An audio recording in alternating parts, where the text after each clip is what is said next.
my notepad. Okay. It's cracking time. G'day. Hello. Get the hair out, mate. Fucking.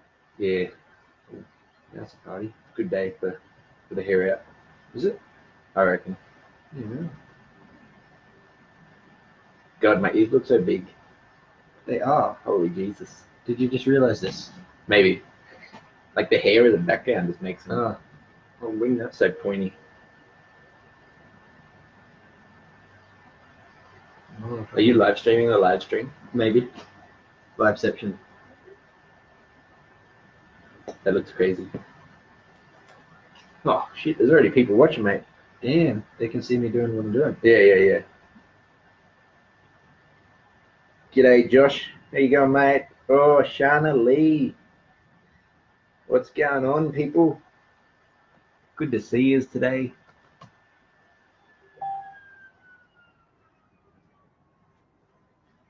Hope everyone's having a ripper Sunday. We're just going to wait for a few people to join. Get your coffee up here. Got themed coffee cups today. We've got South Park, Star Wars. Fucking promotion. Yep. Hopefully they'll promote us on their next big Doubt it. adventure. Doubt it. What's Couple going on, more people. kiddies? G'day, Dean. Hey, Dino, what did you get up to last night, mate? Were you on that boat cruise? Did you go to sludge on the seas?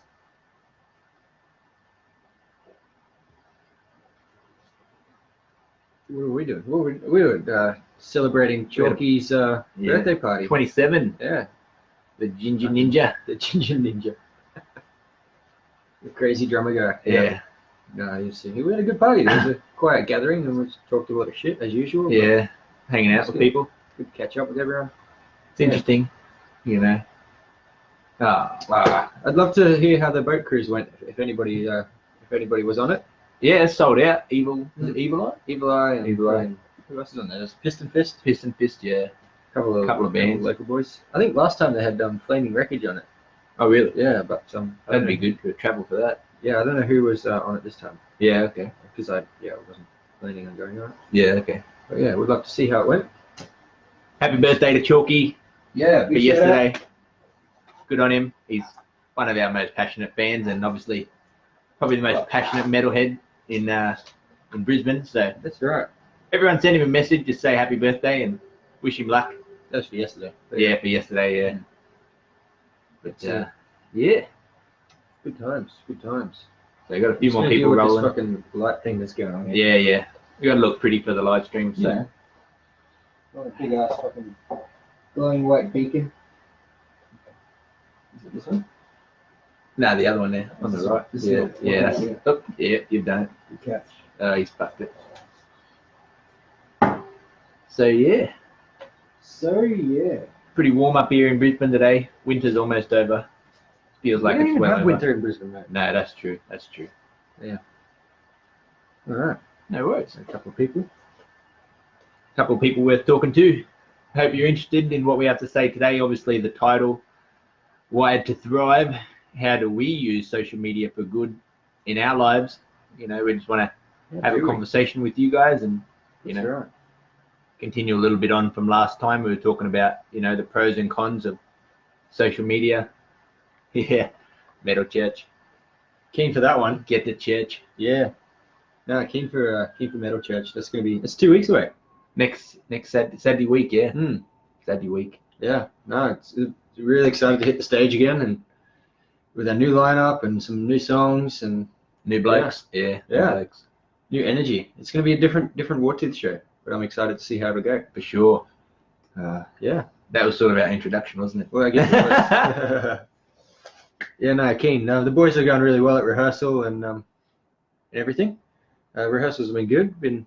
There's a really good energy. We're all clicking pretty well, I think. And obviously, we're getting the songs down. One of the new songs is like proving to be a little trickier than we thought, but Yeah. it's gonna sound fucking good when we get it. If you want to hear the new song, Andy did a podcast a few weeks ago. Oh, that's Predator. The song Predator. Yeah, Predator with the Shane Oliver Experience. that's right. So have a look at his podcast with Andy. Yeah, check that out on the Shane Oliver Experience. He's on Facebook, Instagram, all that stuff. But yeah, his podcast. We dropped a new track on there, the Predator demo. So, hey Frosty, how are you, mate? Must be cold in Melbourne today. I bet. All right. So yeah, what's been Oh. going on is Metal Church, and Yeah. we've got another show, Wallapalooza, in September. Mhm. A few weeks after that one, we're excited for that down the Gold Coast. That's it. Everyone who's down that way, and all the people who have to miss us to go to Shredfest, which is fair, you know. Yeah, Big it's show. understandable. Shredfest is a pretty solid lineup this year, but definitely the party's going to be at Crowbar for sure. Yeah, with us, all good. All the thrashers will be there for sure, man, for sure. But yeah, Wallapalooza is on September 14, which is free entry. It's an all-day festival, covers every genre of music you can think about. Yep. Yeah, it's a good one. It's going to be a good show.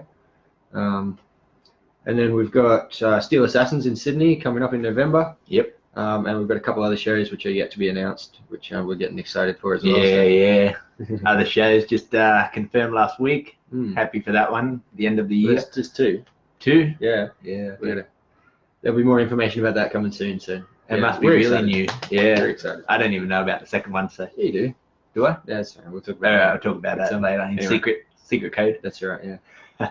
That's the no. Yeah, that one. Yeah. Anyway. All right. What have you been up to, mate? What have I been up to, few mate? weeks? I've been tracking guitars. And Yeah. it's going really well. I've got one song left to do for rhythm guitar. And then that's all the album tracked. And then in 3 weeks, I go to Melbourne to work with Chris DeMelco down there to reamp the tracks. We're doing bass and solos and vocals in the studio down there, and just putting the final touches and everything onto the album tracking. And then yeah, it's all mixing, mastering, and on your way to a CD. So we're excited for that. Oh, mate, it's getting real close. I'm actually really nervous about it because it's coming up very quickly. It does, man. And it's just going to be me and Chris in Melbourne, fucking a million miles away from the rest of the band, and just putting it all together, like making, like, this is whatever we come out of the studio after those 2 weeks is like, that's the album. So I'm feeling a lot of pressure about that, but I know it's going to be good. Just making it happen. That's it, man. That's it. Yeah, right. Anyway, but yeah, so yeah, a little bit nervous, but very excited. Keen to see it all come together after all these years. We'll finally have our first album in our hands. Got our songs all done, yeah. So anyway, there's been some other stuff going on in our lives too. You know, last time we were talking about social media and stuff. On the last live stream, yeah. You know, old Ando was talking about, well, I was talking about what I'd done with my news feed. You know, putting things into see first mode and using it to really motivate me and get me moving on with my day. Yeah. Not getting stuck on Facebook, but Andy did the same thing. Yeah, so since last time, there's a couple of things that have happened since last live stream. One of them was obviously the fact that, so I've tried to change some of my newsfeed around. We put the call out to you guys to do the same thing. You know, set some certain pages to see first if you're particularly interested in them or if they have a particularly positive effect on your day or whatever. And also to maybe remove some things that are creating some negative feelings and making you sort of get sucked into the void of Facebook or you know, anything like that. So yeah, like I've done a little bit of changes. I haven't done a lot, but I'm finding it is slowly working better. It's a continual process, I think, like of adapting. Like at the moment, I've got a couple of things set to see first. One of them is Dwayne "The Rock" Johnson. One of them is the Mulligan Brothers motivation page. I can't remember the third one, but they're all set on my Facebook to see first. So the first thing I see every time I jump on my newsfeed is what The Rock's up to. He's a very inspiring person to me, so I'm always keen to see like what he's up to and what he's doing. I really just love his attitude and his ethos. And then the Mulligan Brothers thing, they're always posting videos about motivation and quotes and all that sort of thing, which really just helps me not spend too long on Facebook, because I'll jump on there, see that motivational stuff about working towards your goal or, you know, working on yourself or whatever it might be, and I'll be like, that's right, that's what I'm meant to be doing right now. I'm not sitting here fucking scrolling for the next 2 hours. So by setting those to see first, I do find like it's helped me not get sucked in. Like if I'm on Facebook, I'm on there for a reason, maybe to check a notification, to see what you guys are up to, or to post something for the band or whatever it might be. And then, as you know, the natural habit after that is like, oh, I'll just check out the feed, see what's going on. And as soon as I do that and I see these like motivational things, I'm like, oh, that's right. Better get back to work. Better get back to doing what I was meant to be doing with the next half an hour or so. And yeah, I'm finding it's working. Like, it's not foolproof, obviously, and you know, it's easy enough to just scroll past that and get sucked back into the like, oh, what's everyone up to, and looking at all that sort of stuff. But yeah, it is making some positive progress, which has been good. But yeah, I don't know if any of you guys have modified your news feed in any way. We'd love to hear about, you know, if you have, you know, whatever you guys have been doing with that stuff. Definitely flick us through a message there in the comments, and we'll have a chat about that. But the other thing that I've noticed since last time, when we put the live stream up, there was a few comments come after the video, and I was having a really good conversation with old Trip from Malachite, the old bass player. We were talking a lot about social media and how that sort of affects people, and he was saying he got off it for a little while, just sort of got rid of it for like a month or so. Right. And it had some good and bad effects on his life. He said he was much more productive and things like that, but he also felt really disconnected and sort of out of the loop socially and things like that. So that's the downside, I guess, of being off social media completely. It's like people are so entrenched in it, and everything that's happening is happening on there. You know, people aren't picking up the phone and calling each other and having conversations like that. Or, you know, if there's an event on or a gig on, like, social media is how you find out about it. So if you're not on there, you do kind of miss out on all that stuff. Yeah. And that's what he was saying. So he did come back to it after that month, but he found it definitely changed his perspective. And I'll sort of bring up some of the conversation here, just because I found it was a really good conversation and very insightful into his particular experience, but also, you know, like, I can relate to some of it as well. But, yeah, hang on, I'll just try and find this thing here somewhere. Where are we? Okay. Yeah, he said he did 6 months without it, and he felt more disconnected and that sort of thing. But yeah, he's definitely changed his perspective on how to use it. He found, which is something that I found as well, is that a lot of us use social media for vanity and for a bit of like reinforcement of, like, you know, oh, I put up this photo of something I did, and everyone's like clicks the like button and puts a few comments on there, and then you're like, you feel really good, and you're like, oh, people care about me, and which is not untrue, but it's not necessarily that deep, proper connection of how things actually work. And he was talking about that on a chemical level. It's about that dopamine hit, and like, we keep chasing that all the time through social media. You know, just wanting that constant reinforcement and the constant like pats on the head and the thumbs up, and how that sort of it affects us in a positive way, but we can also get addicted to that in the sense of, like, we need to keep getting that reinforcement every day. We need to put more stuff up, or we need to put a funny comment on somebody's post or whatever, because we want that constant validation, which is yeah, it can be like an addictive thing. Well, we can get addicted to that dopamine hit, you know.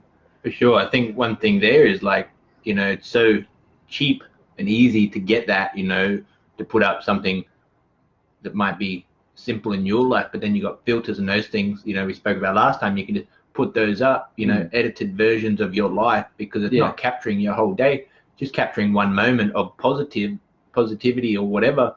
You can post that up, you know, you're looking good, you're going out, you're doing whatever, hanging out with people, post that up, get some validation. Everyone's like, oh, look at this cool person. Meanwhile, someone sitting at home on a Saturday night, you know, you're at a show having a good time, and they're like, you know, struggling with their life or whatever. And like, oh, that person living the high life, you know. Yeah, it can make you feel bad by comparison or whatever. Yeah, for but sure. the biggest thing is, it's like, on the social medias, we only post about the good, but sometimes in our life, all we focus on is the bad, you know. So you'll go to work and you'll have a bad moment, and that will, you know, ruin your mindset for the rest of the day. But you see a thing on Facebook, and that makes it positive for the whole day. You're like, this person must be having a great entire life because of one picture I seen, but I'm having a horrible life because of one thing I made a mistake with. So, you know, it's sometimes difficult because we're not even looking at ourselves the same way we're looking at other people, and therefore we're bringing ourselves down. We're not looking at ourselves in the same way that we put ourselves on the internet either. Yeah, like, that too. Yeah, you only look for the good things to put up, or at least a filtered version of your life to put up. But then every day you're inside your own head about what's negative and everything like that. But one of the things we were talking about this conversation since last time was how that whole like instant validation thing. You know, you filter your life, you put up a photo or a status about something or other, and everyone pats you on the head. And it makes you feel good for like 10 minutes, half an hour, a day, whatever it might be. But it's not a lasting thing, so you need to continually chase it. Yeah.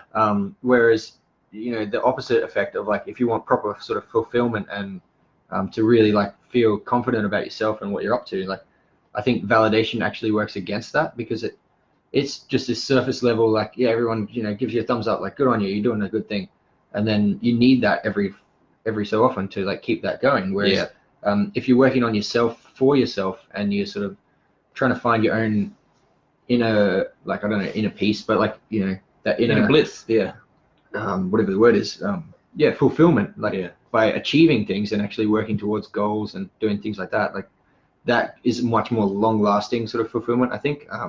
That's definitely something that I've been concentrating on over the last few years, is just working on me and my life, and trying to achieve things that I want to achieve, and not be so worried about like, oh, what does everyone think of me?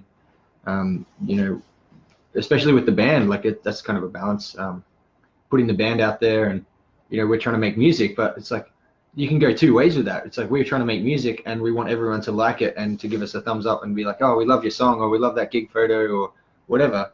Or we can try and make music because we want to make music and express our feelings and our thoughts about things, like we are even on this video. And that to me, like chasing that sort of thumbs up is so shallow, and you need it every week. You need to play that gig so everyone tells you, yo, you did well, you did a good set, or we love that photo, or whatever. Like you need to do that constantly to keep that that happiness alive. Whereas if you're just making, like what I found is making music for me, and like working on towards this album and all that stuff, like I'm doing it because I want to do it and express myself. I feel so much happier doing that way, rather than looking for everyone to give me a thumbs up. And if you guys are loving our music and loving what we're doing, like that's awesome. But I'm not necessarily chasing that, or I don't necessarily need that validation to feel good, because at the end of the day, like I'm happy with the music that I'm making, and I'm happy with the fact that I can express what I'm doing. So well, cheers, Josh. I got it in just off topic a little bit. I got the shirt in Europe, and it was, saw them live, and it was unreal, man.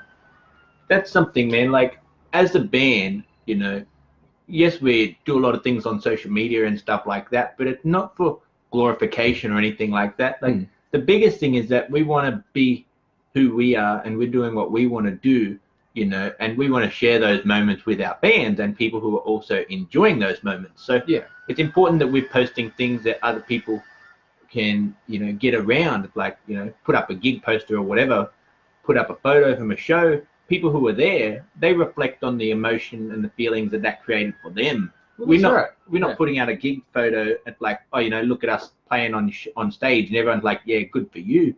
It's more like we put out a gig photo and everyone's like, fuck yeah, I was there and I had a good time too. And so we're creating that connection between you and us to say like, oh, we remember that time. We're creating memories together, like at gigs and events and things like that. And it's a unified experience for sure. And that's basically what this is too, by being able to talk about the things that are affecting us. Hopefully, you have opinions and on the things of the way they're affecting you, because we are people, we're just doing our lives, and the band is something else that we do in our lives, the same way that you have hobbies and dreams to chase as well. That's right. And the best thing we can do is to share the journey and experiences with other people who are also going through the same journeys and experiences. Yeah, in your own way. Like, you don't necessarily all have to be in a band, but like whatever you're doing, we'd love to hear about what makes you guys happy and what makes you guys feel fulfilled and what you're working on and things like that. That's definitely one aspect of how we use social media for sure.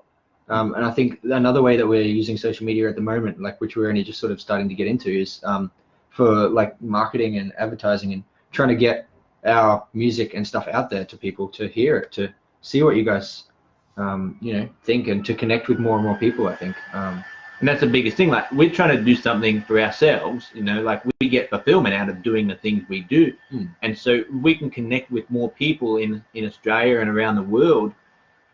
We're trying to give them elements of fulfillment in their lives, but not by giving them something, but by giving them inspiration from inside themselves. So, we write about songs about this topic or that topic, or, we do videos, post up, whatever. we want other people to be able to share that same feeling and use that for their dreams, whatever they want to do. You know, some people like to listen to music while they're doing this or doing that, and so if our songs connect with them and make them feel good that they can go work out, well, then that's perfect. You know, that social media can allow us to advertise to that person and market to those people who like, you know, our sort of music and then like our message. We can go and be right in front of those people, you know, and that's really good that social media allows us to do that. It definitely helps you connect with the right kinds of people. I think you know, you can get into the whole conversation about how Facebook and all those other companies are collecting all your personal data, and obviously that's, you know, it's a dangerous and scary time for all that sort of stuff. Everyone's, you know, all your personal information is on the internet. You know, every company that, every website that you're on and sign up to, people are collecting your information and tracking you, and that in itself is kind of scary and dangerous for sure. But the flip side of it is, like, you know, even for us, like, we've got our own Facebook page where you guys are liking and commenting on stuff. Facebook's collecting all that information, and like, it gives it to us, like, as the manager of the page. Like, we can see, obviously we can't see your name attached to everything you're doing, but we do get statistics that say, like, you know, 60% of our fans are, you know, like this burger shop. Yeah, or like, yeah, burger shop. You know, that's it's one crazy, example. Man. It's scary. You know, they're all based in, you know, Brisbane, or like there's, you know, 10 people based in Sweden or whatever it might be. Like, that information is on there, and it's not attached to names and accounts and things like that. But it definitely helps us sort of see, like, oh, the people that like our music and that like our page also like Megadeth, or, you know, most of our fans also like Nuclear Assault or something like that. Or they all eat at Taco Bell. Yeah, so it's like that sort of, it gives us a bit of an insight into, like, statistically, like, what people are digging. So therefore we can use that to then create like some sort of profile around, like, okay, if people that like our music like these things, then in reverse, people that like those things might like our music. And then we can sort of target those people with our page and things like that, and try and get our music to more and more people. Which, you know, obviously as a business is really handy. To try and be able to sell your products to things that, to people that might be interested. And that's really what social media is collecting data for. It's to be able to advertise products. Like, not just us, but any business, advertise products to people that want to buy them, not just to, like, I guess that's sort of the changing of the way the world works with advertising nowadays. Certainly in the old days, you had a newspaper or a TV or a billboard on the side of the road. You're paying for an ad as a business, and that ad is going to literally everyone that drives past that billboard, or everyone that's watching that TV show, whatever it might be. It's a really hit and miss kind of advertising. Whereas with social media, you know, you can put your ads in front of people that would actually be interested in your products. And it's not always accurate. Like, I'm sure you guys have seen 100 like Wish ads on your Facebook feed for like the most randomest of stuff. I know I certainly haven't. Some of them are quite comical, but you know, it is what it is. But yeah, the way, I think that's just kind of the revolution of the digital age. And as I said, it's scary as hell that all this information is collected online. But I think it's all about sort of, to some degree, embracing that change. I think, to quote, I was listening to a podcast the other day, the Andy Social podcast. If you guys haven't heard it, check it out. It's a really, really good podcast. But Jonathan Barwick from Tabra was on there talking to Andy Dowling. And they were talking about social media and the digital age and this revolution we're going through at the moment. And he was talking about how we've kind of got this new tool, and it's almost like it's like the monkey that found the fire, or like, you know, when the spear was first discovered, or you know, the Industrial Revolution. Like, all these big steps in society all came about, and it was a very scary time when, you know, these things came about. When fire was first discovered, there was probably a whole bunch of like the primitive people that were like, oh, this is bad, it's dangerous, it's going to hurt us, it's evil, we need to stay away from it. And then there was, you know, a couple of people that are like, oh, it's not so bad if we use it, right? And you know, we can use it in this way and it will benefit everyone. And yes, it has its dangers, like every change does, but I think embracing some of that change is definitely what's got us to this point in our evolution. And that's the downside of change, is it's always going to be scary, it's always going to be dangerous, and a lot of caution. And I think at the moment, like obviously the digital age, the digital revolution is not going away. Social media is not just going to disappear. I think it's just about sort of how we use it, which is, you know, this discussion and the last live stream discussion was very much about this, and sort of embracing, like, how can we use social media for good, how can we use it better to impact our lives in a positive way? Like for us as a band, like in terms of a business type setting, but also as people who are consumers on social media, trying to set it up in a way that it's not controlling your life and it's not impacting you in a negative way, but embracing it and using it for all its strengths. Yep. Certainly, like we talked about last time, about how you can, it's a great way to create conversation about things. You can talk to literally anyone, anywhere in the world about anything through social media, which you wouldn't otherwise have access to. You can share information through the internet. Like it's a very powerful tool, and if we use it for the right things, yeah, it's going to be great. It's just a matter of sort of getting educated as a society as to how to use it better, and that's just going to be time. I think another 10 years, and like it's already, I think already in the 10 years that Facebook's been around or more, people are already using it better, and I'm slowly seeing some positive progress there. So one thing that it might scare some people at the moment, there's always been conversation about Facebook on your phone, following or listening to your microphone and stuff like that. And I was listening to something yesterday. Was this guy was talking about a report that Bloomberg have released that actually shows that the Facebook app does have access to your microphone on your phone, and you can actually see that in your settings, and you can turn it off if you don't like it.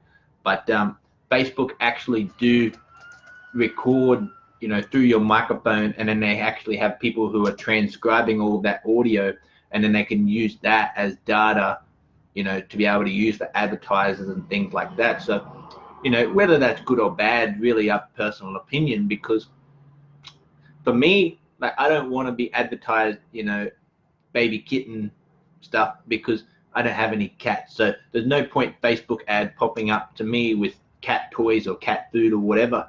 But if all of a sudden I'm talking about cats, that's going to pop up, because that's the way that the microphone system works. But that's like invasion of privacy to a bit, but they're just doing what they think is best for me. If all of a sudden I start talking about a cat, then maybe I've got one, and so they may be interested in getting one. Exactly. So yeah. Of course the products are going to show up, and that's like really the balance of the two things. Like there's always going to be positives and negatives, and it's really just up to personal opinion. So if you've got things that you follow, like you go looking through websites about whatever, like you might be chasing car parts or something like that, and all of a sudden you're back on Facebook and you start seeing all these car parts pop up, and you're like, well, where did this come from? Because the Facebook pixel's popping up on all of these websites. So it's following you everywhere you go, but I guess they're trying to do it for the best benefit. So they're trying to help you out, I guess. In a sense, to be like, oh, you're interested in this thing. Here, have some more things. Have some more. Yeah, don't be bored, looking through our thing because it's all full of crap that you're not interested in. You've been talking about this, or you've been looking at websites about this thing. So of course you're obviously interested. So they want to show you more. And so it's really just like, make sure that you're not too judgmental about these things, but at the end of the day, like, you're on their platform, you're in their world playing by their rules, and you're not going to read them all, and sometimes they're not maybe as disclosed as they could be, And they're not always necessarily ethical either. Like, that's a whole other discussion. But one thing that's kind of scary about all this, though, is that I heard recently that so people's metadata, people's data online that has been collected, has just recently, I think it was last year, become the #1 most traded and most valuable resource in the world over oil and things like that. So obviously businesses are collecting your data and selling it to everyone else, which again is scary, and it's kind of dangerous and all those things, and maybe it's not ethical, but it's become that big of an industry now that it's become the #1 resource in the world now, people's metadata. So it's kind of interesting little fact there. It is, yeah. So the next thing we're going to have a chat about, which sort of flows through, is having the Facebook app on your phone. You've got the microphone, and of course you've got the app right there to just have a scroll through whenever you like, conveniently.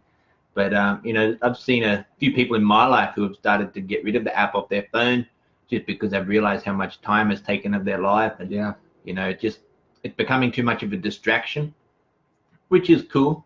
Like, apps are on your phone to be able to replace having to be at a computer. Like, you can play games. Again, it's there, like, it's a tool. The phone is a tool that you set up in the way that you want to use it, and you can have access to things that you want to have access to. But the downside of that, again, is like, by having Facebook on your phone, for example, you might sit there in public in a conversation of a bunch of friends and you're just browsing your phone, or you might be on the bus scrolling through your phone, missing something that's happening out the window, or you could be, or really bad is like if you're in the car and you're driving and you're fucking having a look on, you're checking your notifications or whatever it might be. Like that's obviously dangerous and bad, but so like having the phone set up in a certain way, like you're talking about deleting the app, like I did that a few months ago, just deleted the app off my phone. I haven't deleted my account or anything, obviously, but what I'm finding is I'm more present when I'm out living my day, and I'm not constantly checking my phone for notifications or scrolling through my feed. I'm out looking around, like seeing what's going on. I'm engaged in conversation. So I found deleting the app was definitely had a positive experience. I'm not wasting hours upon hours just mindlessly scrolling through my phone. And that's the biggest thing. It's having the things there, but when they start going off as well, it's the priority that we put on them. You know, at times, like in your life, you might not even notice, but you have such a high priority on your phone and the people who are contacting you through there that you completely forget about the things that you're doing and the things you focus on. And like at work is a massive example. 10 or 15 years ago at work, like you wouldn't even be allowed to have your phone. At school, we used to have to hand them into the office and stuff like that. But now, like everyone's got a phone on them, and it's pretty much like an unspoken right that if something happens on my phone, no matter where I am, I'm allowed to stop what I'm doing and attend to that. Mid-conversation, even like you and I could be sitting on the couch here talking about something and my phone goes off and it's like, oh, I'll just stop that conversation and check the phone because that's more important. It's like, that can be really bad and really disrespectful to some degree. But like I said, like by getting rid of the app, I found like I don't have all that distraction all the time. I don't know, like do you guys have like Facebook, Instagram, all those things like on your phone all the time? And do you find it distracts you a lot? Have you caught yourself doing that sort of thing?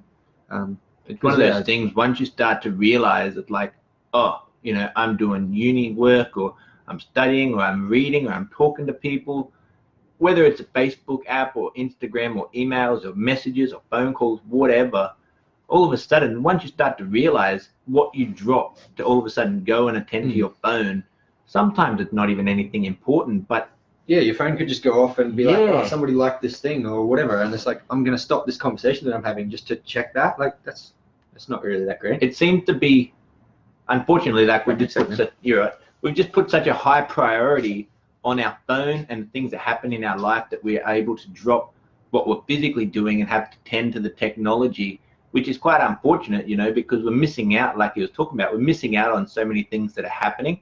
So we really put the challenge out to you guys to just be aware of what you're doing. When you're having conversations with people, whether it's your family or just people at work or wherever it may be, like if your phone's making a noise or whatever, it doesn't need to be tended to straight away. And that's something I've noticed at work. Like I turn my phone on silent because if it's dinging, I'll just be walking around doing stuff and I'll just, oh, what's that? Is it anything important? And it might be my brother or my parents or, just an email, and I'll either just like, I usually won't respond or anything, but I just got to check and go like, oh, what was that? Oh, we got to talk about this thing, or, someone's birthday dinner on the weekend, whatever the case may be. Like, it doesn't affect anything. Like, I'm at work, unless it's someone dying and I have to go to the hospital. Like, I'm not going to stop work for doing that. So it's really one of those things where, okay, maybe 30 years ago, if someone was dying, your family member was dying, you might not find out till you get home or whatever, because there was no mobile phones, there was no way to get a hold of you. But now it's like every little tiny piece of information is just like, this is more important than what you're doing right now. This is more important. I think we've been trained to some degree too, like to the sound of that, like that ding of the notification or whatever it is your sound is on your phone. It's like you that tone like triggers like an automatic response of like, I have to just freeze whatever it is I'm doing, whether I'm studying, whether I'm involved in a conversation, driving, whatever it might be. It's just like, I need to stop living in this real world and check whatever that noise was, and see, grab my phone, like check what it was, like, oh shit. And it might be fucking nothing. It might be nothing important at all. Nothing important. But like the impact that can have, like, as I said, disrespect for people that you're having a conversation with or that you're in a group with maybe. It can be dangerous if you're behind the wheel, like all those things. It's funny, man. Really... I'm reading a book with my girlfriend at the moment, and one thing we read last week was, about relationship improvement and shit like that. It was saying, you always can tell when you go to a restaurant, like a married couple versus a couple who just start dating, And it's like, you know, the couple who just started dating, usually they'll be sitting there like really engaged in conversation and stuff like that.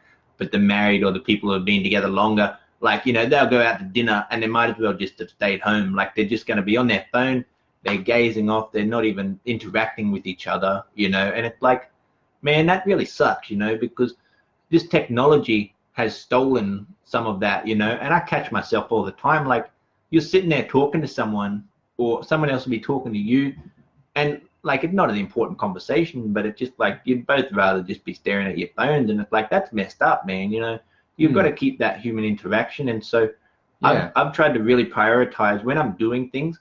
Like, I have allocated phone time now. Like, I'll go check my phone between jobs, you know, between doing this task and that task.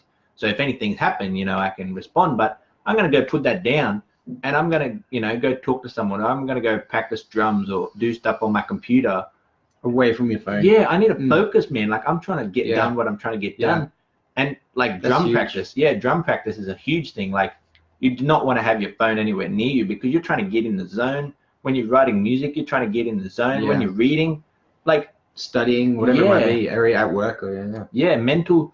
And it's not the 30 seconds to read it. It's then the mental thing. It's going to stay in your head for 5 minutes, half an hour, whatever. It ruins your momentum of whatever it is you're doing. Your focus, you're like working on this thing, and then you're going to stop that, go over there, check this thing, come back, and then you've almost got to like start your momentum again, you know, on whatever it is you're doing. But like you're talking about allocated phone time, one of the books I've been reading at the moment is about how to sleep better, and that obviously has lots of benefits for your health and things like that. One thing they were talking about in the book was having your phone, like checking social media and things like that, for the like maybe an hour or so before you go to bed, has several effects on your ability to sleep, and obviously, as I said, then the health, your actual physical health and things like that, and your mental health as well. But so there's two things that are sort of creating that drag on your sleep, and that's one of them is the actual blue light from your screens, like whether it be your computer, your phone, your TV, whatever it is. All of these devices emit this like UV blue light, and that light, in essence, triggers a response in your brain that says, "Oh, it's still daytime. You don't need to go to sleep right now." And that's why you can sit up to 3 a.m. on your computer watching YouTube videos, is because that actual light that's coming from your screen is making your body think that it's still daytime and you should be awake. And so your body doesn't produce the necessary chemicals and whatever it needs to do to wind down and go to sleep. And the second thing that it affects is the mental stimulation of like being on social media, checking out the next status or clicking on the next photo, or whether you're on YouTube and you're discovering things and watching videos and, oh, I need to check out this next video, or I want to see what that thing was about, or researching, whatever it might be. By being on that thing, it's creating this constant mental stimulation, which again is keeping you awake, and keeping your brain firing and active.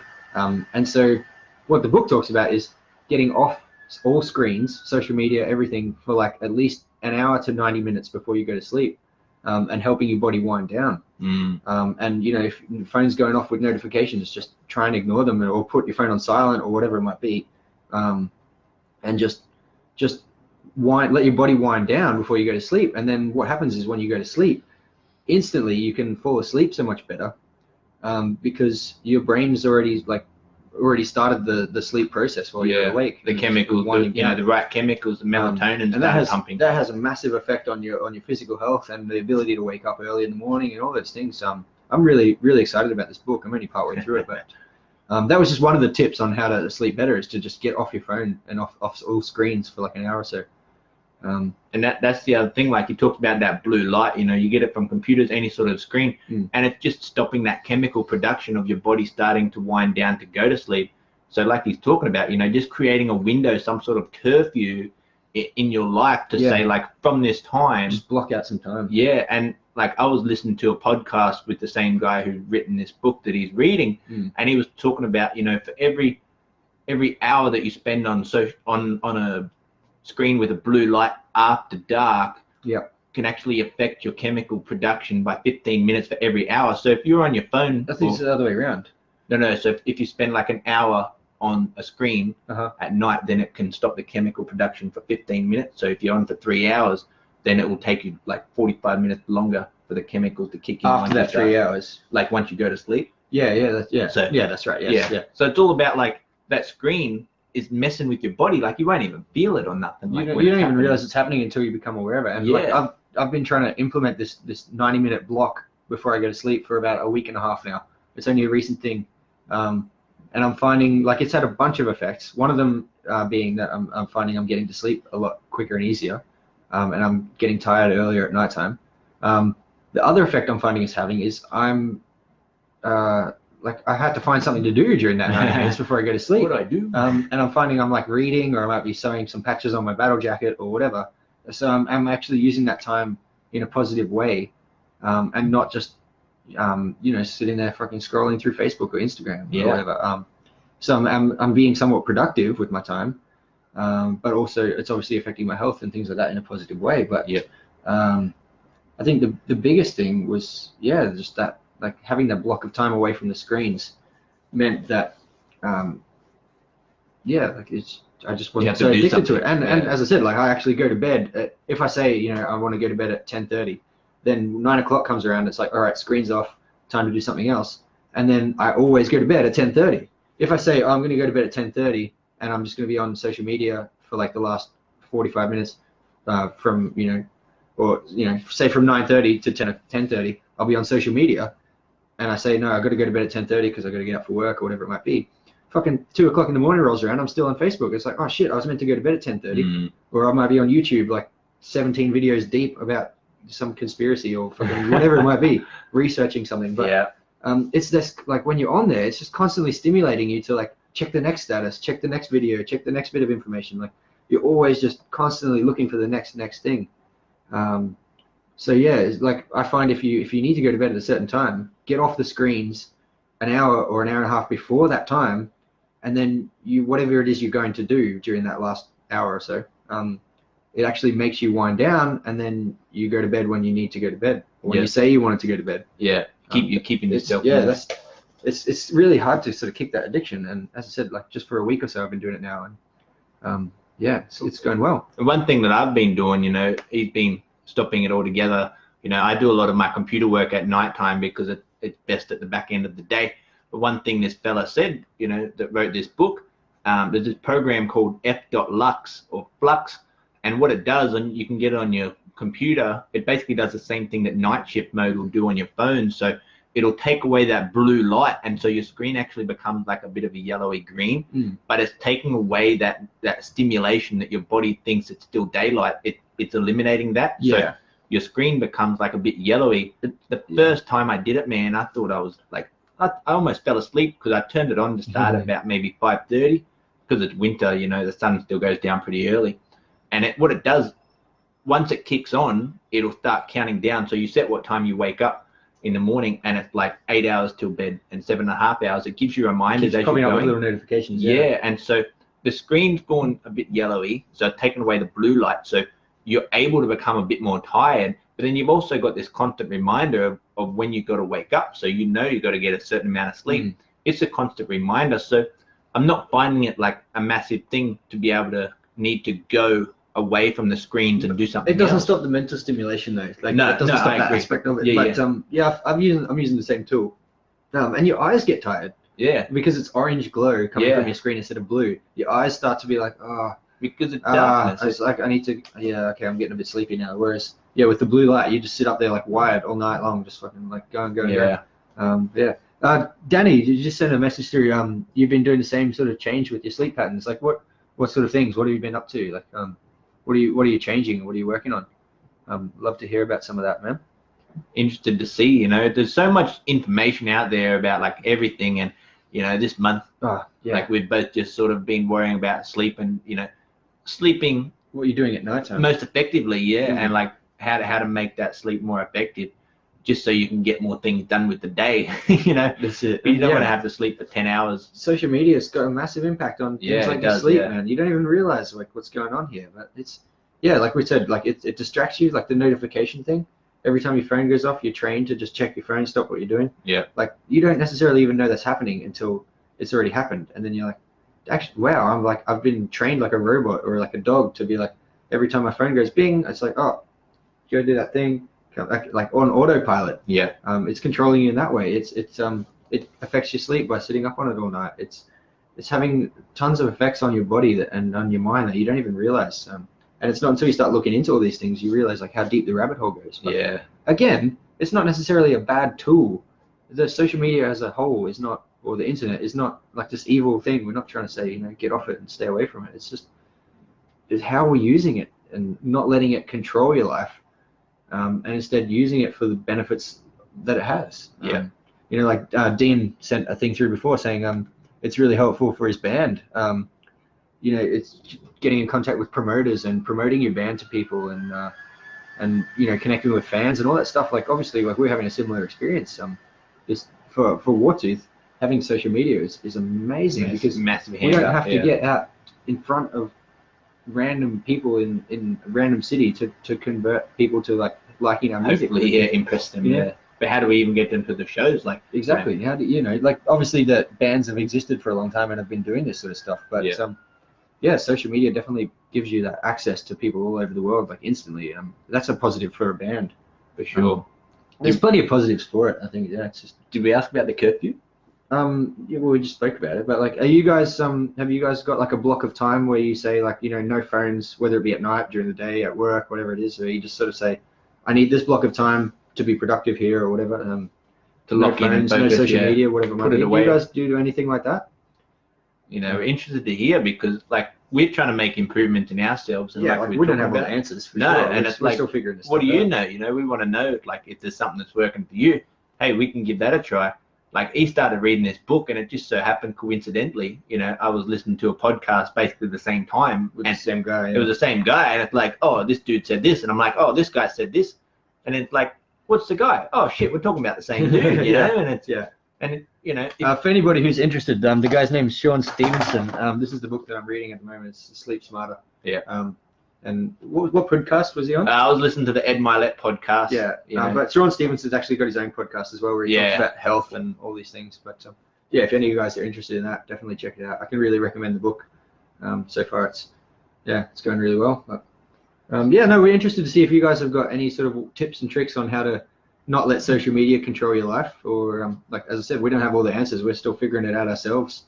I find like it's a constant battle. I'm still struggling with the social media addiction. Yeah. You seem to have it a bit more under control, Wally, but it is one of those things. We're all human. We're all suffering with these sorts of things. You know, I got on it when I was probably about 14 or 15. So I don't really know much of life without social media. Yeah, that's a good point. Yeah. But it's like, you know, we got plenty of anyone who's maybe over the age of 30 probably has lived, you know, like they went to school or they finished school before they got on social media. Yeah, well, that was me, man. Like I Facebook, I think it was around in like late high school, but I didn't get a Facebook account until I was like 19 or 20. Okay. And like before that, obviously there was MySpace and things like that. And I was on MySpace. And I was on the old MSN Messenger and things like that. But, MSN. Yeah, man. But it's like Facebook definitely revolutionized like that sort of addictiveness. I think, for social media. And things like Instagram, Twitter, and all those other things have come along. And you know, there's a million different social media platforms out there now. But it's definitely a good point about how people like, you know, if you're under 25, you probably don't know a world without social media. As an adult, at least. And so it's good and bad, but the thing is, we all started at the same time, so we're all figuring it out as we go along. So it's not like, you know, there's some 60-year-old bloke who's like, you know, do this and then you'll be okay when you're this age.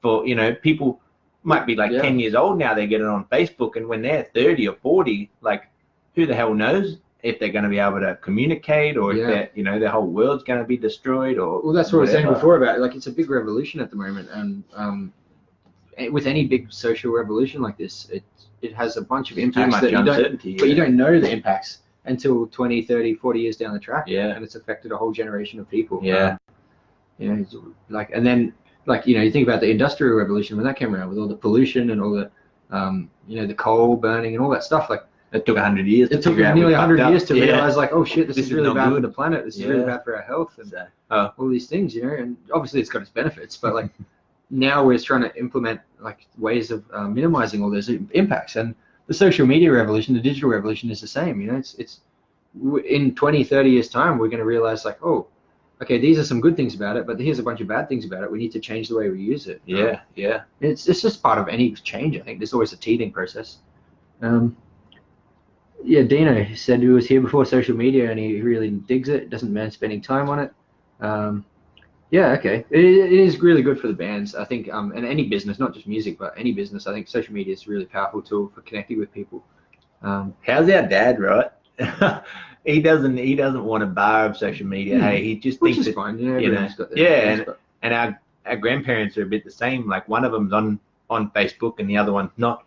But some people over the age of 40 or 50, they can either be like completely anti it because they maybe emphasize all the negatives, and other people are all for it because they emphasize the positives. And it's really just about learning the balance. yeah, I think psychologically some people just really don't like change and they sort of just put their walls up and they're like, oh, Yeah. something new's here, like stay away from me, this is dangerous, whatever it might be. Yeah. But you know, everyone's different in that sense. Yeah.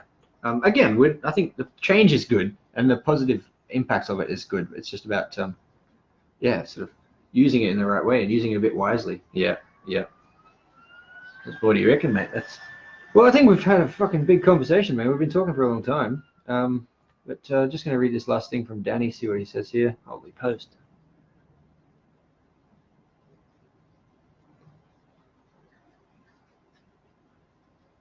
So yeah, we'll just Danny's just read talking out about using his phone in blocks rather than like letting it just constantly distract him from things. Yeah, that's good, man. That's good. That's like what I've been doing. It really seems to benefit both of us. Listening to podcasts and listening to albums, just getting really into stuff. Yeah. Oh shit, man, that's awesome. That's really good, man. Like your sleeping patterns are better, deep sleeps, feeling more charged in the morning, and you feel like you got more time for stuff, more interests. Man, that's awesome. Good on him. Fuck Everyone get around Danny. Yeah, hell yeah, man. Everybody get around Danny. That's awesome, man.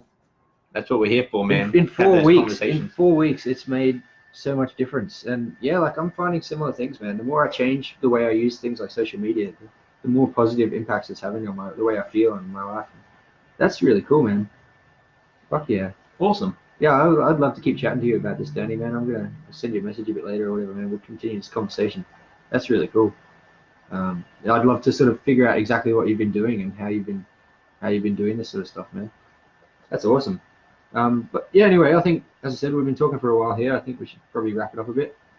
Thanks again for tuning in, guys. We really appreciate your input and your insight into things.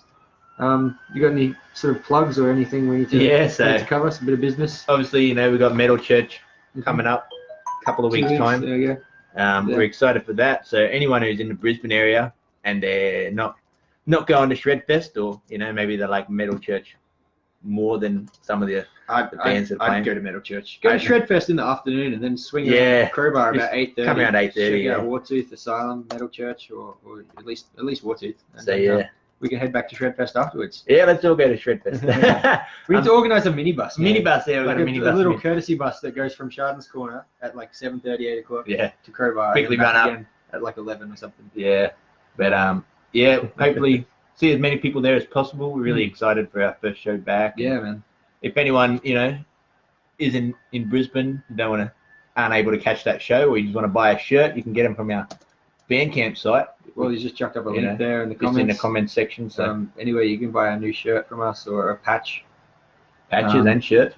Obviously what were you gonna say? We got green and white shirts. No black shirts this time. Yeah, but logos, Wartooth logos. They're looking pretty good, man. They are, man. We had a lot of positive feedback. People say they feel real comfy because they're like the soft style shirt. They're a bit more like your bed sheets rather than a rough old band like shirt. So Hessian sack. Yeah. But, we just decided, it's something different rather than going for black shirts all the time. Add a bit of colour to your wardrobe. Yeah, man. As I said, we got white and green. So yeah, check them out on there. Get a patch for your jacket if you need one.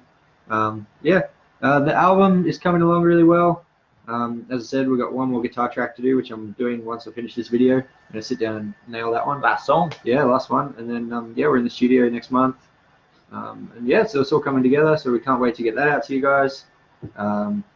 What else we got going on? Yeah, like we've had this conversation today. We've had a few people in the comments putting in their perspective. We'd really like for you guys to be able to share this video. We just want to have this conversation with as many people as possible, like we spoke about. See if anybody else has got more tips. It's all about helping each other and just creating a place for a conversation. We're not on here to just talk about how great our our lives are, because we have challenges too. So, you know, Sure. if we got challenges and you got challenges, maybe we can Let's talk work about that together, Yeah. you know? So share information. That's what social media should be for. Like Yeah. sharing, like, oh, I'm struggling with this thing. Oh, here, try this thing. You know, like we don't have all the answers, as we said. We're not here trying to preach to you guys about, you know, this is what you should do with your life. It's like, we're struggling with this thing. This is a way we've tried to overcome it. Yeah. What do you guys think? How are you guys dealing with it? That's the purpose of these videos, I think, is really just to discuss stuff as a group. Yep. We're not here preaching. So yeah, and definitely if you're watching this and it's not live, definitely put some comments down in the bottom section there, man. We'd love to hear your feedback, and we'll keep this conversation going for the next month. Like I said at the beginning, I was talking to a guy after the last video. So just keep the discussion rolling. So yeah, share the video, tag your friends, and that's it. And we'll see you in a month's time. If we don't see you at Metal Church, we'll see you back on these videos in a month. Maybe second, or it won't be Wallapalooza weekend, so maybe the one after that. It might have to be the one after that. Yeah. So 20th something of September. But until then, guys, stay thrash and have a good one. See you later. Keep working on yourself.